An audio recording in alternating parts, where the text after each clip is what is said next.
നമസ്തേ. Love ജിഹാദിലൂടെ തകർന്ന കേരളത്തിലെ പെൺകുട്ടികളുടെയും കുടുംബങ്ങളുടെയും കഥ പറഞ്ഞ കേരള സ്റ്റോറിയുടെ സംവിധായകൻ സുദീപ് തോസൻ മികച്ച സംവിധായകനും ക്യാമറാമാൻ പ്രശാന്തനും മുഖപത്ര മികച്ച ഛായാഗ്രഹകനുമായി തിരഞ്ഞെടുക്കപ്പെട്ടതിലൂടെ ചിത്രം വീണ്ടും ഇപ്പോൾ വലിയ വിവാദങ്ങൾക്ക് വഴിവെച്ചിരിക്കുകയാണ്. ലവ് ജിഹാദിൻ്റെയും സംഘടിത മതം മാറ്റത്തിൻ്റെയും ഭീകരവാദത്തിൻ്റെയും ആഴങ്ങളെക്കുറിച്ച് പറഞ്ഞ ദി കേരള സ്റ്റോറി ദേശീയ തലത്തിൽ തന്നെ ഏറെ ചർച്ച ചെയ്യപ്പെട്ട വിഷയമാണ്. ഇന്ന് നമ്മോടൊപ്പം അതിഥിയായി എത്തിയിട്ടുള്ളത് എഴുത്തുകാരിയും ദി കേരള സ്റ്റോറി ചിത്രത്തിൻ്റെ സ്ക്രിപ്റ്റ് കൺസൾട്ടൻറ്റുമായ അംബികെ ജെ.കെ. മാഡമാണ്. ചിത്രത്തിനെതിരെ ഇപ്പോൾ ശക്തമായ പ്രതിഷേധമാണ് കേരളത്തിൽ നിന്നും ഉയരുന്നത്. ഈ അവസരത്തിൽ സിനിമയുടെ സ്ക്രിപ്റ്റ് കൺസൾട്ടൻ്റ് എന്ന നിലയിൽ എന്താണ് ഈ വിഷയത്തിൽ അങ്ങേക്ക് പറയാനുള്ളത്? വിമർശകർ പറയുന്നത് പോലെ ഇത് ഒരിക്കലും കേരളത്തെ അപമാനിക്കാനുള്ള ശ്രമം അല്ലല്ലോ. ഇതൊക്കെ ഈ കൊച്ചു കേരളത്തിൽ നടക്കുന്ന സംഭവ വികാസങ്ങൾ തന്നെയല്ലേ മാഡം? എന്താണ് മാഡത്തിന് പറയാനുള്ളത്? നമസ്തേ. രഞ്ജിത്തിന് ഓൾറെഡി അറിയാം ഈ കേരളത്തില് ഡെയിലി എത്ര ലവ് ജിഹാദ് കേസുകൾ വരുന്നുണ്ടെന്നും അത് ഏതൊക്കെ രീതിയിൽ അന്വേഷണ ഘട്ടത്തിലാണെന്നും ചിലതിൽ തീരെ അന്വേഷണം നടക്കുന്നില്ല എന്നും എല്ലാ കാര്യങ്ങളും അറിയുന്ന ഒരാളാണ്. നിങ്ങൾക്ക് തന്നെ ഒരു ലവ് ജിഹാദ് കേസ് ഓൾറെഡി ഉണ്ട്. എറണാകുളത്ത് ഒരു ലവ് ജിഹാദ് കേസ് ഉണ്ട്. എനിക്കതിലറിയാം. ജാമ്യം കിട്ടിയിട്ടില്ല എന്നറിയാം. ഇന്ന് തന്നെ ഞാൻ ജനം ടിവിയിൽ ഒരു ലവ് ജിഹാദ് കേസില് കൊട്ടാരക്കരയുള്ള പെൺകുട്ടി സ്കൂളിൽ പ്ലസ് ടുവിന് പഠിച്ചുകൊണ്ടിരിക്കുന്ന ഒരു പെൺകുട്ടി അവിടുത്തെ ഇന്നത് പോക്സോ കേസും ചാർജ് ചെയ്തിട്ടുണ്ട്. ഒരു പ്ലസ് ടുവിന് തന്നെ പഠിക്കുന്ന ഒരു പയ്യനാണ്. അവനെ കണ്ടു കഴിഞ്ഞാൽ വളരെ ചെറിയൊരു പയ്യനാണ്. അവനാണ് ഈ കൺവേർഷനെ കുറിച്ചും മതം മാറുന്നതിനെ കുറിച്ചും അതിന് കിട്ടാവുന്ന സാമ്പത്തിക ബെനിഫിറ്റുകളെ കുറിച്ചും ഒക്കെ ആ പെൺകുട്ടിയോട് സംസാരിക്കുന്നത്. അവസാനം ഭീഷണിയുടെ സ്വരത്തിൽ എത്തുമ്പോഴാണ് പിന്നെ ആ കുട്ടി വീട്ടിലെ കാര്യങ്ങളൊക്കെ പറയുന്നത്. ഇന്നത്തെ കേസാണ് ഞാനത് പറയുന്നത്. 2-3 ദിവസമായിട്ട് ജനം ടിവിയിൽ വരുന്നുണ്ട് അത്. അതിൽ നിന്നൊരു ഡിബേറ്റിലും ഞാൻ ഉണ്ടായിരുന്നു. അപ്പോഴും ഞാൻ ഉച്ചയ്ക്കും ലവ് ജിഹാദ് കേസുകളെ കുറിച്ച് സംസാരിച്ചിട്ടുണ്ടായിരുന്നു. മെയിൻലി ഇപ്പോ രണ്ടാമതും ദ കേരള സ്റ്റോറി വീണ്ടും ചർച്ചയായിട്ടിരിക്കുന്നത് 2 ദിവസം മുൻപ് നാഷണൽ അവാർഡ് അനൗൺസ് ചെയ്തു. ദ കേരള സ്റ്റോറിക്ക് ബെസ്റ്റ് ഡയറക്ടറിനും ബെസ്റ്റ് സിനിമാറ്റോഗ്രാഫർക്കും ഉള്ള 2 അവാർഡുകൾ കിട്ടുകയുണ്ടായി. അപ്പോ നമ്മുടെ മുഖ്യമന്ത്രി പിണറായി വിജയൻ, പിന്നെ അദ്ദേഹത്തിന്റെ മരുമകനായ മന്ത്രി മുഹമ്മദ് റിയാസ് തൊട്ട് ഇങ്ങോട്ട് മന്ത്രി ശിവൻകുട്ടി മുതൽക്ക് ഇന്ന് ഞാൻ കുറച്ചു മുൻപ് വരെ ഈ പഴയ സിനിമാ നടി രഞ്ജിനി വരെ പറയുന്നു സിനിമ സത്യമല്ല, നുണയാണെന്ന് പറയുന്നു. സത്യത്തിൽ എനിക്ക് അറിയാത്ത 1-2 കാര്യങ്ങള് ഈ സിനിമ നുണയാണ്, അസത്യ പ്രചരണം നടത്തുന്നു എന്ന് പറയുമ്പോ അപ്പൊ ഇതുവരെ കേരളത്തിൽ ഇറങ്ങിയിട്ടുള്ള എല്ലാ സിനിമകളും സത്യമാണ്. അപ്പൊ സിനിമ എന്ന് പറയുമ്പോ അതൊക്കെ റിയൽ സ്റ്റോറി ബേസ്ഡ് ആണ് എന്നാണ് ഇവര് പറയുന്നത്. അപ്പൊ ഇതേവരെ കേരളത്തിൽ ഉണ്ടായിട്ടുള്ള എല്ലാ സിനിമയും റിയൽ സ്റ്റോറി ബേസ്ഡ് ആണ്. കേരള സ്റ്റോറി മാത്രം നുണ പറയുന്നു. അതാണ് ഇവര് പറയുന്നത്. പിന്നെ കേരള സ്റ്റോറിയുടെ സ്ക്രിപ്റ്റ് കൺസൾട്ടന്റ് റിസർച്ച് എന്നുള്ള നിലയ്ക്ക് എനിക്ക് അറിയാം കേരളത്തിലെ ലവ് ജിഹാദിനെ കുറിച്ച്. ഞാനൊരു 20-ലധികം വർഷമായിട്ട് ഞാനിത് ഒബ്സർവ് ചെയ്യുന്നുണ്ട്, കൂടുതൽ പഠിക്കുന്നുണ്ട്, അതിന്റെ പുറകെ ഉണ്ട്. ഒരുപാട് കേസുകൾ അറിയാം, ഒരുപാട് വിക്ടിംസിനോട് സംസാരിച്ചിട്ടുണ്ട്. അപ്പൊ ഇതൊക്കെ നേരിട്ട് അറിയാവുന്ന ഒരാളെന്നുള്ള നിലയ്ക്ക് ആ കേരള സ്റ്റോറി 4 കേസിൽ ബേസ് ചെയ്തിട്ടാണ് ചെയ്തിട്ടുള്ളത്. ഈ 4 കേസും എനിക്ക് പേഴ്സണലി വളരെ വ്യക്തമായിട്ട് അറിയാവുന്ന കാര്യങ്ങളാണ്. അത് നമ്മൾ ആലോചിക്കുമ്പം ശരിക്കും for each and every case, most of the cases actually there is a pattern to it. എല്ലാ ലവ് ജിഹാദ് കേസുകളും അതിൽ ലവ് ഉണ്ടായിരിക്കണം എന്ന് യാതൊരു നിർബന്ധമില്ല. ഫോർ എക്സാമ്പിൾ അഖില ഹാദിയയുടെ കേസിൽ ഒരു ലവ് ആംഗിൾ ഉണ്ടായിരുന്നില്ല. പക്ഷെ നിമിഷ ഫാത്തിമയുടെ കേസിൽ ഉണ്ടായിരുന്നു. ആദ്യം തന്നെ അതൊരു ലവ് അഫെയർ ആയിട്ടായിരുന്നു തുടങ്ങിയത്. ഇന്ന് ആശ വിദ്യാ സമാജത്തിൽ പ്രവർത്തിച്ചു വരുന്ന കുറെ കുട്ടികളുണ്ട്. ശ്രുതി തൊട്ടിങ്ങോട്ട് ചിത്ര, അനഘ, ആതിര, ഇവരുടെ കേസിലൊന്നും ലവ് ഉണ്ടായിരുന്നില്ല. അവര് ഇന്റലക്ച്വൽ ആയിട്ട് കൺവേർട്ട് ചെയ്യാനുള്ള ശ്രമമായിരുന്നു അവരുടെ കൂടെ പഠിച്ച കുട്ടികൾ നടത്തിക്കൊണ്ടിരുന്നത്. അപ്പൊ ഇന്ന് ചർച്ചയിൽ പറയുമ്പോ ആൾ പറഞ്ഞിട്ടുണ്ടായിരുന്നു, കൂടെ ഇരുന്ന സഹ ഡിബേറ്റ്കാരൻ പറഞ്ഞിട്ടുണ്ടായിരുന്നു, കോൺഗ്രസ്സുകാരൻ, ലവ് ജിഹാദ് ഇല്ല, നിങ്ങളുടെ മന്ത്രി തന്നെ പാർലമെന്റിൽ പറഞ്ഞല്ലോ ലവ് ജിഹാദ് ഇല്ലാന്ന്. അപ്പൊ ശരിക്കും പറഞ്ഞാൽ ഈ ലവ് ജിഹാദ് എന്ന് പറഞ്ഞാൽ ആ പേരിട്ട് വിളിക്കണതാണോ ഇവരുടെ പ്രശ്നം? ആക്ച്വലി സത്യത്തിൽ ലവ് ജിഹാദ് എന്ന് കേരളത്തിലെ ഹൈക്കോർട്ട് KT ശങ്കരൻ അന്ന് ജസ്റ്റിസ് ആയിരുന്ന സമയത്ത് അന്ന് അംഗീകരിച്ച, അന്നാണ് ആദ്യമായിട്ട് ഈ കോടതിയിൽ വരെ ഈ പദം വരുന്നത്. പക്ഷേ അതിനെ കൺവേർഷൻ ജിഹാദ് എന്നോ ലവ് ജിഹാദ് എന്നോ എന്ത് വേണമെങ്കിലും നമുക്ക് പേരിട്ട് വിളിക്കാം. ആ സംഗതി ആ പേരിലുണ്ടോ എന്നല്ല ചോദിക്കുന്നത്. ആ സംഗതി അല്ലാന്നുണ്ടെങ്കിൽ പ്രണയത്തിന് വേണ്ടിയിട്ടോ പിന്നെ വേറെന്തിനെങ്കിലും മതം വളർത്താൻ വേണ്ടിയിട്ടോ അല്ലെങ്കിൽ പൈസയ്ക്ക് വേണ്ടിയിട്ടോ സെക്സിന് വേണ്ടിയിട്ടോ എന്തിനു വേണ്ടിയിട്ടായാലും ഇവിടെ കൺവേർഷൻ ഹിന്ദു ക്രിസ്ത്യൻ പെൺകുട്ടികളെ ഇസ്ലാമിലേക്ക് കൺവേർഷൻ നടത്താൻ വേണ്ടിയിട്ടുള്ള ഒരു റാക്കറ്റ്, അതിന്റെ പുറകില് വളരെ പ്രഗത്ഭരായ ആൾക്കാരുണ്ടെന്ന് വേണം ഇന്നത്തെ കൊട്ടാരക്കര കേസിൽ ഒക്കെ നമുക്ക് വിശ്വസിക്കാൻ. കാരണം എന്താണെന്ന് വെച്ചാൽ ആ ചെറുക്കൻ വളരെ ചെറിയൊരു ചെറുക്കനാണ്, ശരിക്കും പറഞ്ഞ ഒരു പൊടിമീശക്കാരൻ. ആ ചെറുക്കനാണ് ഇപ്പൊ വന്നിട്ട് ഈ പണത്തിന്റെ കാര്യവും ജിഹാദിന്റെ കാര്യവും മതം മാറിന്റെ കാര്യവും ഒക്കെ സംസാരിക്കുന്നത്. അതിനെ കണ്ടു കഴിഞ്ഞാൽ നമുക്ക് വിശ്വാസം വരില്ല. അപ്പൊ യു പിയിൽ അറസ്റ്റിലായ ചങ്കൂർ ബാബയുടെ ഒക്കെ കോടിക്കണക്കിന് രൂപയുടെ ബിസിനസ് ആണ് നടക്കുന്നത് കൺവേർഷൻ. അവർക്ക് എവിടുന്നാ പണം വരുന്നത് നമുക്കറിയില്ല. അതുപോലെ തന്നെ കേരളത്തിൽ വളരെ ആക്റ്റീവായിട്ട് പ്രവർത്തിക്കുന്ന ഒരു റാക്കറ്റ് ഉണ്ടായിരിക്കണം. കൂടുതൽ അന്വേഷിക്കുമ്പോൾ മാത്രമേ നമുക്ക് മനസ്സിലാവുള്ളൂ. പക്ഷെ പ്രശ്നം എന്താന്ന് വെച്ചാൽ ഒരു മീഡിയയും കേരളത്തില് മെയിൻ സ്ട്രീം മീഡിയകള് ഒന്നും ഈ ഒരു ലവ് ജിഹാദ് കേസ് വാർത്തയാക്കുന്നേ ഇല്ല. അവർക്കൊക്കെ താല്പര്യമില്ലാത്തൊരു സംഭവമാണ് ഇതിനെക്കുറിച്ച് കൂടുതൽ സംസാരിക്കുക എന്നുള്ളത്.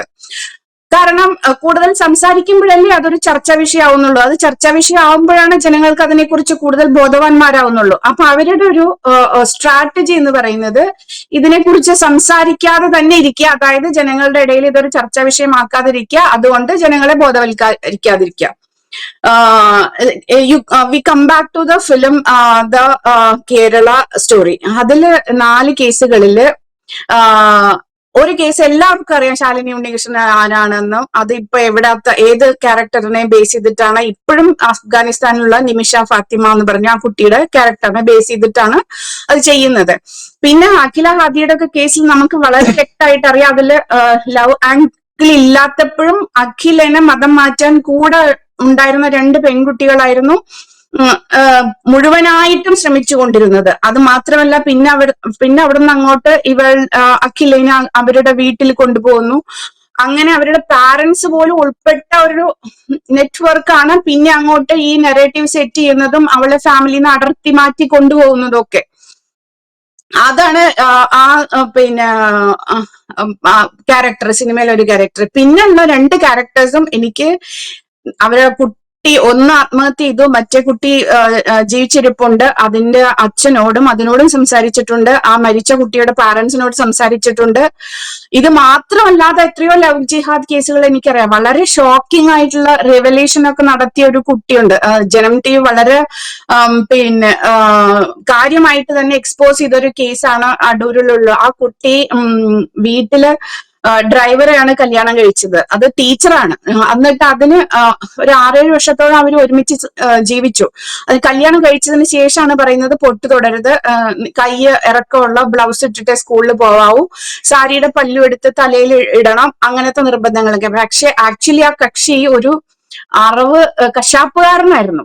എന്നൊരു മീൻകട ഉണ്ടായിരുന്നു. ഈ ഉണ്ടായൊരു ആങ്കൊച്ച അതിനെ കൊണ്ട് ഈ കടയിൽ പോയിട്ട് കടയിൽ ഇരുത്തുക, അറക്കാൻ പോണ സമയത്ത് കൊച്ചിനെ രാവിലെ ഏർലി മോർണിംഗ് 4 മണിക്ക് 5 മണിക്ക് അറക്കാൻ അറവുശാലയിൽ പോകുമ്പോ ഈ കൊച്ചിനെ കൊണ്ടുപോവുക, എന്നിട്ട് അതിനെ നിർത്തിക്കൊണ്ട് കശാപ്പ് ചെയ്യുക, ആ ബ്ലഡൊക്കെ ഇതിന്റെ മേലെ വീഴുക, എന്നിട്ട് ഇത് രാത്രി പേടിച്ച് കരയുക. അങ്ങനത്തെ നമ്മൾക്ക് ആലോചിക്കാൻ പോലും പറ്റാത്ത കേരളത്തിൽ ഇപ്പോ നമ്മളൊരു സിനിമയില് ഫോർ എക്സാമ്പിൾ നാളെ നമ്മളൊരു സിനിമ എടുത്തിട്ട് ഈ സീനൊക്കെ കാണിച്ചു കഴിഞ്ഞാൽ ഇവര് പറയും ഇങ്ങനെ ഒരു സംഭവമേ കേരളത്തിൽ നടക്കുന്നില്ല, നമ്മളത് ഉണ്ടാക്കാണ്, ഇമാജിനറി ആയിട്ടുള്ള സീനുകളാന്ന് പറയും. സത്യമാണ് ഞാൻ പറയുന്നത്.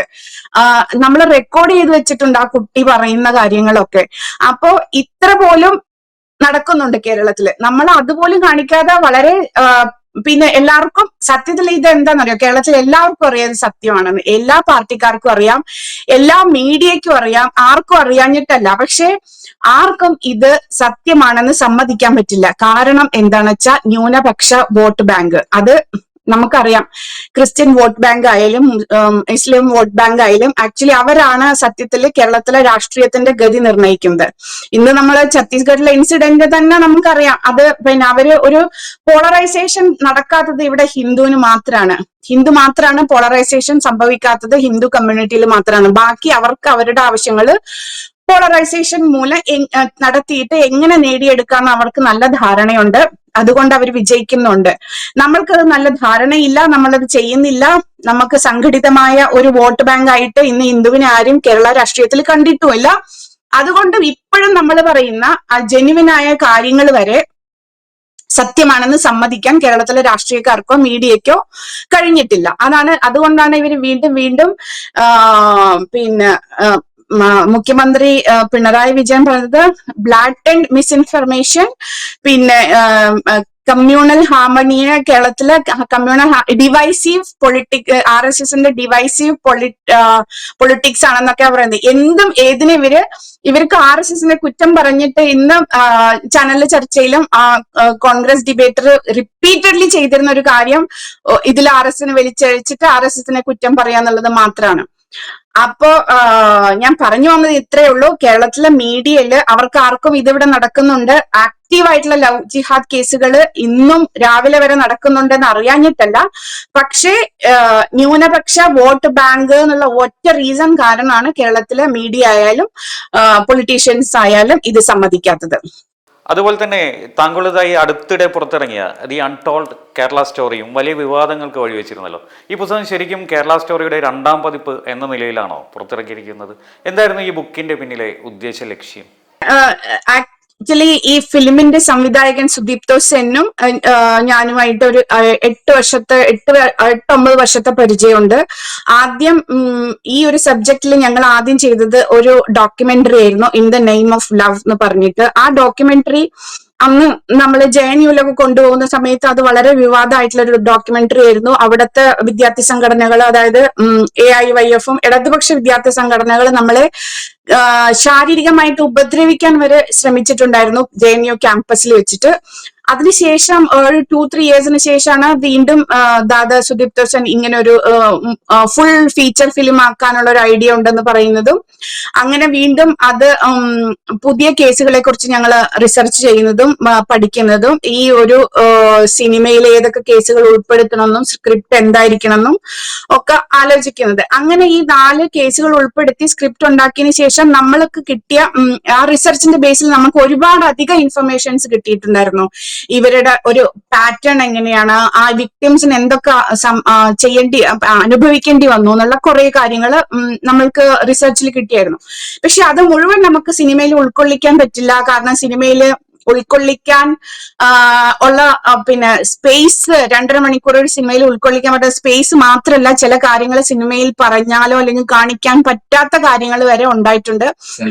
അപ്പൊ സെൻസർ ബോർഡ് സർട്ടിഫിക്കറ്റിന്റെ ഒക്കെ ഒരു പ്രശ്നം കാരണം നമ്മൾ അത് സിനിമയിൽ ഉൾപ്പെടുത്താത്ത കാര്യങ്ങൾ, വളരെ എക്സ്പ്ലോസീവ് ആയിട്ടുള്ള കാര്യങ്ങൾ നമ്മൾ ബുക്കിൽ ഉൾപ്പെടുത്താന്ന് വിചാരിക്കുകയും ആ റിസർച്ചിന്റെ ബാക്കി മെറ്റീരിയൽസ് ഞാനും സുദീപ്തോ ദാദയും ഞങ്ങൾ രണ്ടുപേരും ചേർന്ന് എഴുതിയ ഒരു പുസ്തകമായിട്ട് ഇപ്പൊ കഴിഞ്ഞ മാസം ഡൽഹി CM റിലീസ് ചെയ്തു ആ ഒരു ബുക്ക്. അപ്പൊ സത്യത്തിൽ ഈ ഒരു സീരീസില് സുദീപ്തോ ദായുടെ കൂടെ അല്ലെങ്കിൽ ഞങ്ങൾ രണ്ടുപേരും ചേർന്ന് ചെയ്യുന്ന ഒരു 3ാമത്തെ മിഷനാണ് ഈ ബുക്ക് എന്ന് പറയുന്നത്. ആദ്യം നമ്മൾ ഒരു ഡോക്യുമെന്ററി ചെയ്തു, അതിനുശേഷം ഒരു ഫീച്ചർ ഫിലിമിൽ ഞങ്ങൾ സഹകരിച്ചു, അതിനുശേഷം ഇപ്പൊ ചെയ്യുന്നത് ഈ ഒരു ബുക്കും റിലീസ് ചെയ്തു. സത്യത്തിൽ ഇവർ മീഡിയ അല്ലെങ്കിൽ പൊളിറ്റീഷ്യൻസ് പറയുന്നത് പോലെ കേരളത്തെ അപമാനിക്കാനുള്ള ഒരു അറ്റംപ്റ്റ് അല്ല കേരള സ്റ്റോറി.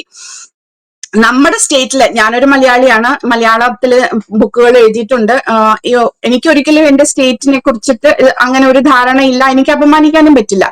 പക്ഷെ അതേ സമയം തന്നെ നമ്മുടെ കൂടെ ഉള്ള കുട്ടികള്, ഹിന്ദു ആയിട്ടുള്ള കുട്ടികൾ അല്ലെങ്കിൽ ക്രിസ്ത്യാനിയായിട്ടുള്ള കുട്ടികൾ, നമുക്കൊരു മതത്തിനോട് വിരോധമില്ല, പക്ഷെ എന്തിനു മതം മാറ്റി കൊണ്ടുവന്നു അല്ലെങ്കിൽ എന്തിനു അവരെ പീഡിപ്പിക്കുന്നു പലതരത്തില്. ഇപ്പൊ നിമിഷ ഫാത്തിമ ആയാലും മെറിൻ പെൺകുട്ടിയായാലും സോണിയ സെബാസ്റ്റ്യൻ ആയാലും ഇവരൊക്കെ ഇപ്പോഴും അഫ്ഗാനിസ്ഥാനിലാണ് കിടക്കുന്നത്. അവർക്ക് ഒരിക്കലും ഇനി തിരിച്ചു വരാൻ പറ്റുമെന്ന് എനിക്ക് തോന്നുന്നില്ല. കാരണം ഒന്നാമത് ഇങ്ങോട്ട് വരുമ്പോ ഭാരതം ഇങ്ങോട്ട് വരാൻ സമ്മതിക്കില്ല. രണ്ടാമത് അവർ ടെററിസം ആക്ടീസിന് ചെയ്തു വന്നു കഴിഞ്ഞിട്ടുണ്ടെങ്കിൽ ഇവിടെ ഉള്ള പിന്നെ ഫോർമാലിറ്റീസ് ഒക്കെ ഫേസ് ചെയ്യേണ്ടി വരും. അപ്പൊ they would I think rather prefer not to come back.